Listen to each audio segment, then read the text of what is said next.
Barangay Ginebra San Miguel may trade na namang gagawin matapos makuha si Kenmark Carino at Greg Slaughter official na maglalaro sa Titan Ultra ngayong conference ng PBA at Bol Bol pang NBA ang sahod na binigay ng TNT Tropang 5G at bago tayo magsimula huwag kalimutang mag-subscribe at like para lagi kang updated sa mga latest upload natin. Salamat! Barangay Ginebra San Miguel may bagong trade na namang niluluto matapos makuha si Kenmark Carino sa isang trade na kinabilangan ng Terraforma Jeep. Napapabalita na naghahanda pa ang Barangay Ginebra para sa kanilang lineup ngayong paparating na Commissioner's Cup ng PBA. Ayon sa mga source isang big man o isang wingman ang tina-target makuha ng Barangay Ginebra San Miguel para sa kanilang trade na gagawin bago magsimula ang Commissioner's Cup.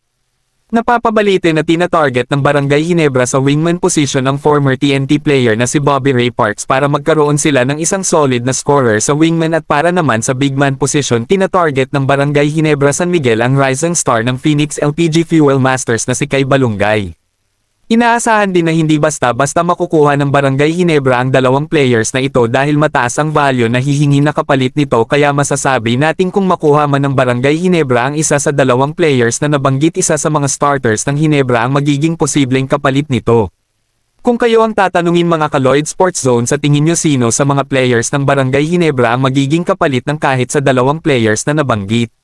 Comment na! Greg Slaughter balik PBA na official nang nakabalik si Greg Slaughter sa PBA para sa team ng Titan Ultra matapos pumirma ito ng kontrata.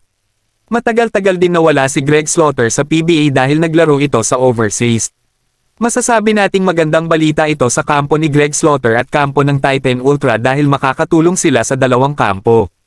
Malaki ang maitutulong ni Greg Slaughter sa Titan Ultra dahil sa height nito na 7-footer hindi man ito ganon ka-explosive na big man pero masasabi nating makakapagdala ito ng length sa lineup ng Titan Ultra ngayong conference at makakatulong ito sa frontcourt lineup nila.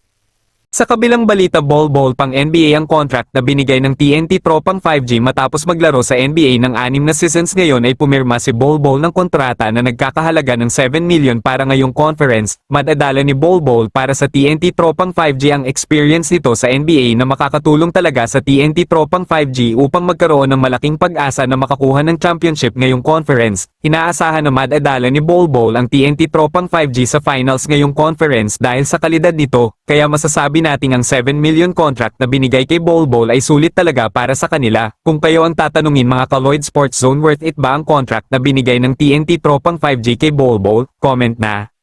Bago matapos ang ating video huwag kalimutang mag-subscribe at like para lagi kang updated sa mga latest upload natin. Salamat! Shoutout nga pala sa 8,104 nating subscribers. Maraming salamat sa patuloy na pagtangkilik sa ating mga videos.